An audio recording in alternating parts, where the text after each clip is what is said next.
Hey guys, welcome back. I hope you are having an amazing day. Let's get right into the stories. The first one is a pro-revenge story. Let me start by saying that I wasn't directly responsible for this revenge. Well, not exactly. It happened back in the early 2010s when I was in high school, and it revolved around the type of school I attended. In case you're not familiar, it's pretty common in agricultural areas to have what we call farm schools. That's not an official term, but it's an easy way to describe them.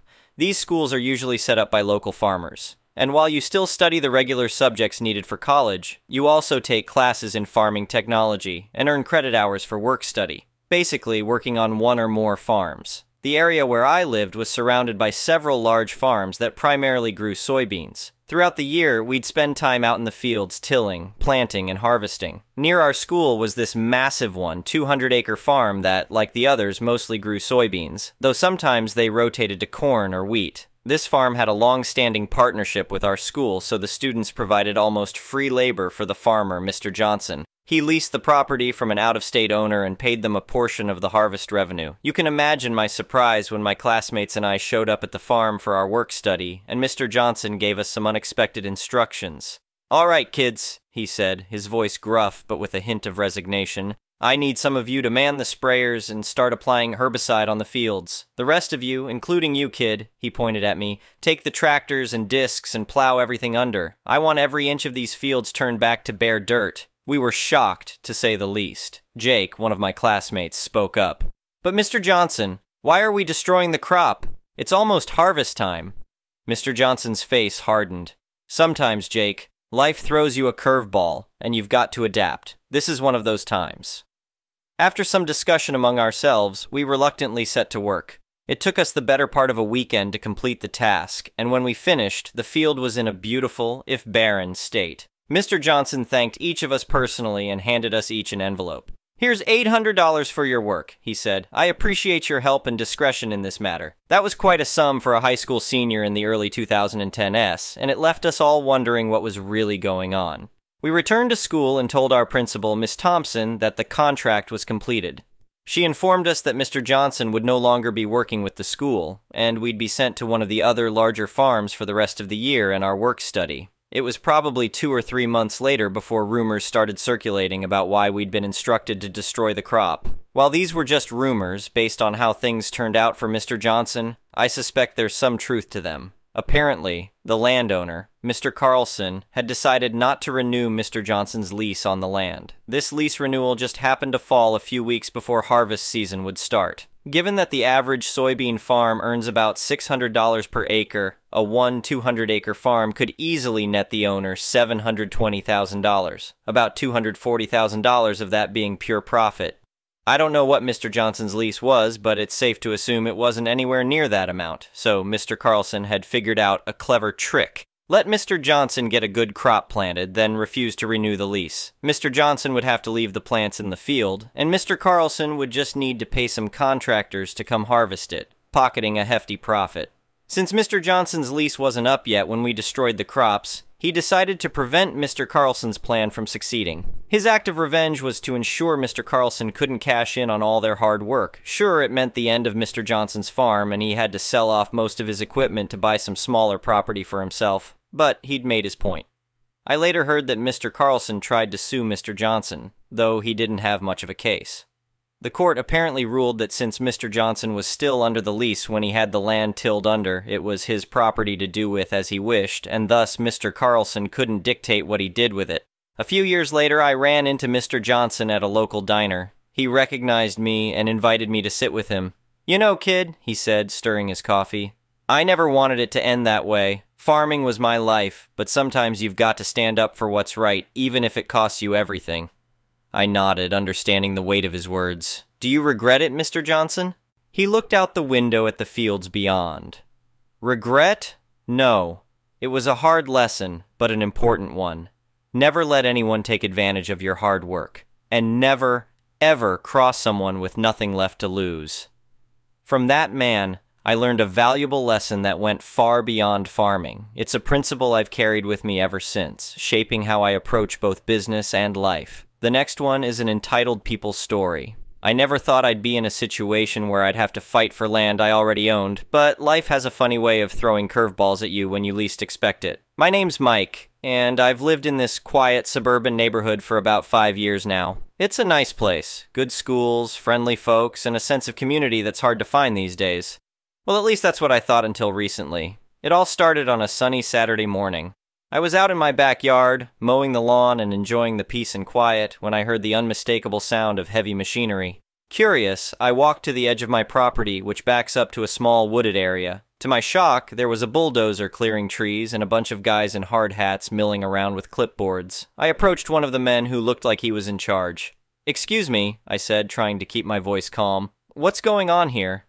The man, who introduced himself as Bob from Apex Construction, smiled at me. "We're clearing the land for a new housing development. It's going to be great for the neighborhood." I frowned, confused. "But this is my property. I own this land." Bob's smile faltered for a moment. "Are you sure about that? Our records show this land belongs to the city, and we've got all the necessary permits to build here." My heart started racing. I knew for a fact that I owned this land. It was part of the reason I bought the house in the first place. I loved having that little patch of woods behind my home. "There must be some mistake," I insisted. "I have the deed to this property. You can't just start building here." Bob shrugged, looking uncomfortable. "Look, I'm just following orders. If you've got a problem, you'll need to take it up with the city. We're just doing our job." I nodded, my mind already racing with what I needed to do. "I understand, but I'm going to have to ask you to stop work until we get this sorted out. This is my property, and I haven't given anyone permission to build here." Bob hesitated, then nodded. "All right, we'll pack up for today, but we'll be back on Monday unless we hear otherwise from the higher-ups."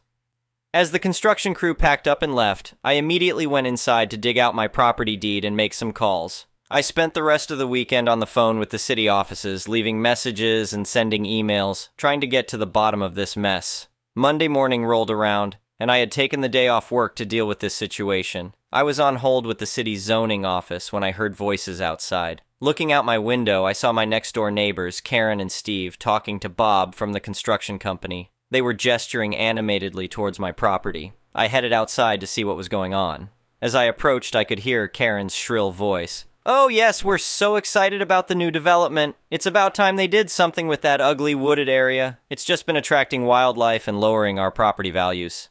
Steve nodded in agreement. "Yeah, it'll be great to have some new neighbors. Maybe they'll actually take care of their property, unlike some people around here." He shot a pointed look in my direction. I felt my blood begin to boil. Karen and Steve had always been a bit nosy and judgmental, but this was a new low. "Excuse me," I said, trying to keep my voice level, "but what exactly is going on here?" Karen turned to me with a fake smile plastered on her face. "Oh, Mike, we were just talking to Bob here about the exciting new development. Isn't it wonderful?" I took a deep breath. "Actually, there seems to be some confusion. That land is part of my property. I own it, and I haven't given anyone permission to build there." Karen's smile faltered for a moment before coming back even bigger and more insincere. "Oh, Mike, don't be silly. Everyone knows that land belongs to the city. It's always been a public space." "That's not true," I said firmly. "I have the deed to prove it. This is my land." Steve stepped forward, his face red. "Now listen here, Mike. We've lived in this neighborhood a lot longer than you have. We know how things work around here. That land has always been meant for development. You can't just come in here and claim it as your own." I was stunned. "But I'm not claiming anything.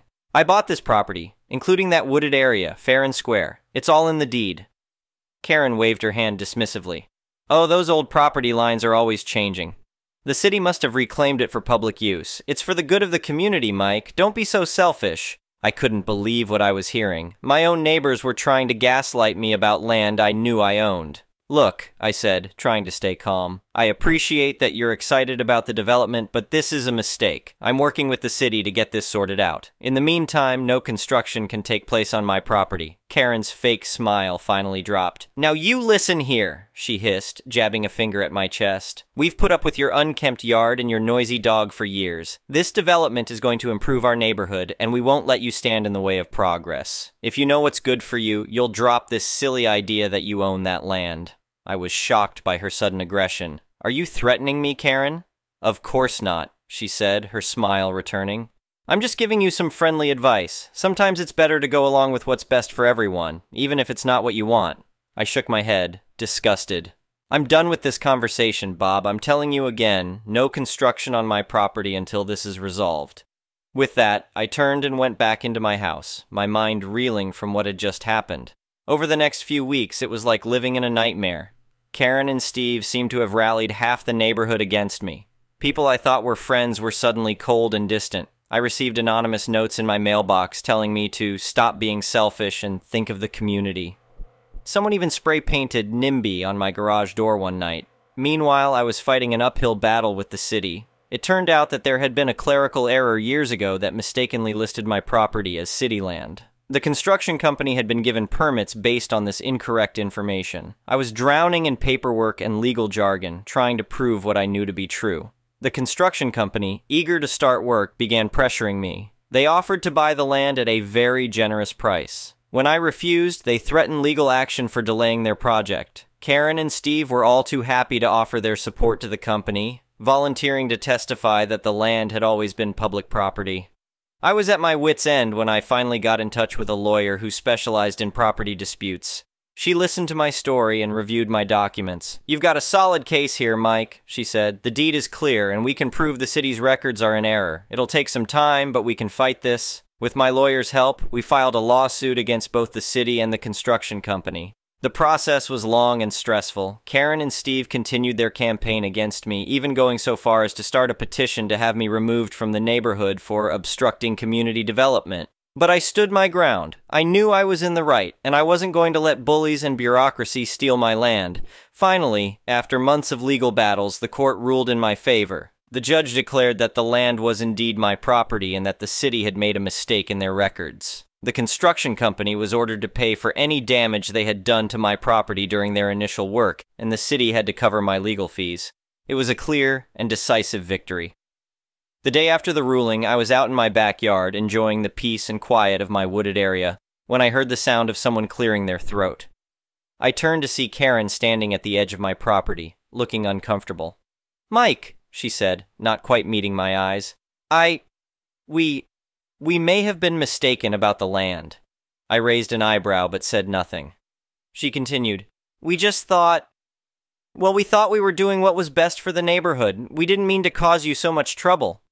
I took a deep breath. Part of me wanted to tell her off, to make her feel as bad as she had made me feel these past months, but I decided to be the bigger person. "I understand, Karen, but next time, maybe try talking to your neighbors before making assumptions. We're all part of this community after all."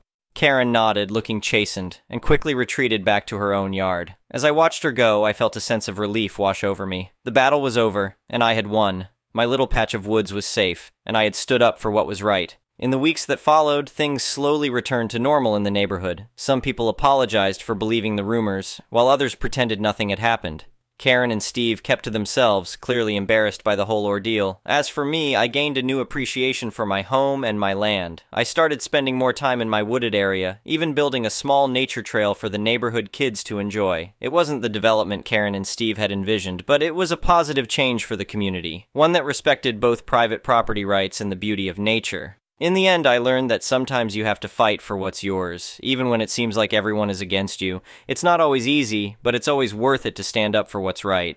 The next one is a petty revenge story. It was my friend's birthday, and a group of us had planned to take him out to his favorite restaurant. When we get there, party of 8, we are sat near a smaller table full of dudes who fit the stereotype of dude bros. After roughly 5 minutes, we discovered that they were going to be a problem. They are pretty loud and rude, giving their server a hard time. Soon our server came, and it was the same girl who was serving the rude table. She apologized for the wait and made a comment about how she had a lot on her plate. We tell her it's fine and we understand. She takes our drink orders and gives us some more time to pick our food. A few more minutes go by, and then we hear yelling. From what we gathered, one of the dudes wanted a drink, alcoholic, but didn't bring his ID. The server was doing her best to remain calm and keep control over the situation. He kept gesturing to his phone, and we heard the server, "I'm sorry, but I can't accept a screenshot." Finally, one of his friends steps up and says he'll buy the drink for him. The server does her best to explain that he can't. It's illegal and she could get in big trouble for it. Dude 2 then gets upset, and now the whole table is in an uproar.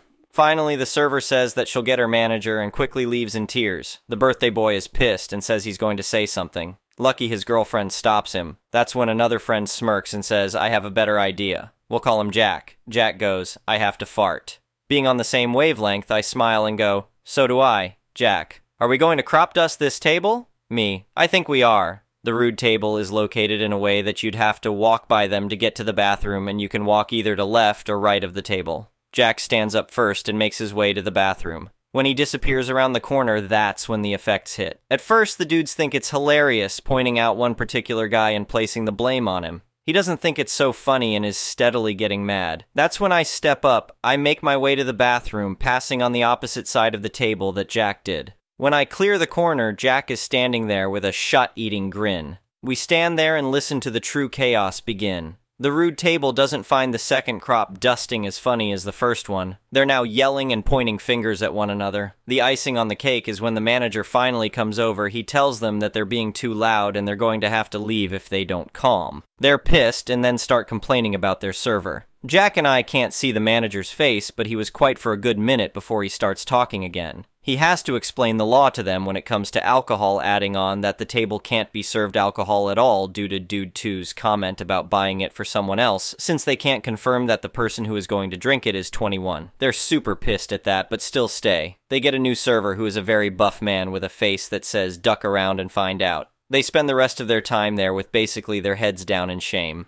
The next one is a malicious compliance story. I used to work property manager for a semi-large investment firm. I was in charge of several apartment complexes, which included a 55-plus Section 8 complex. One tenant in the complex has been a royal pain all the time. He had a habit of calling the city inspection department anytime he had a problem in his apartment instead of filling out a work order to get faster service. 300-unit building, so if it was a minor issue, it would be first come, first served for non-emergency or safety issues. He actually called the city once for a dirty outlet cover. On this occasion, I got a visit from the inspector because his patio door was not functioning. This I would definitely consider a safety issue. So I immediately go up to his unit with the inspector in tow. The inspector had been there before coming to see me and confirmed the door was stuck in the open position and would not close, but thought it a bit odd that he had two doors, which confused me a little since each unit only has one patio. Upon entry, we go to the patio, and sure enough, there are two patio doors. Side note, the tenant had been there long before I started working there, so this was the way it was long before me, and he had floor-to-ceiling curtains which obscured the second door, which was always in the open position yet hidden from view. So when I entered, I clearly see a door that seemed perfectly fine. I go over to the working door and test to see that it is sliding and locking properly, and it is, and ask the inspector what seems to be the problem. He points out the other door behind the curtains, which I now clearly noticed. It had been slid into the open position and was not obstructing the egress at all. It seems that prior to me, someone installed a new door, but never removed the old one. They just extended the frame, which in effect fixed the problem in a half-assed way. But in my opinion, it was a working door and not a safety issue, which the inspector agreed with. The problem was we have a city code that clearly states any door must be in working condition regardless of if it's used or not.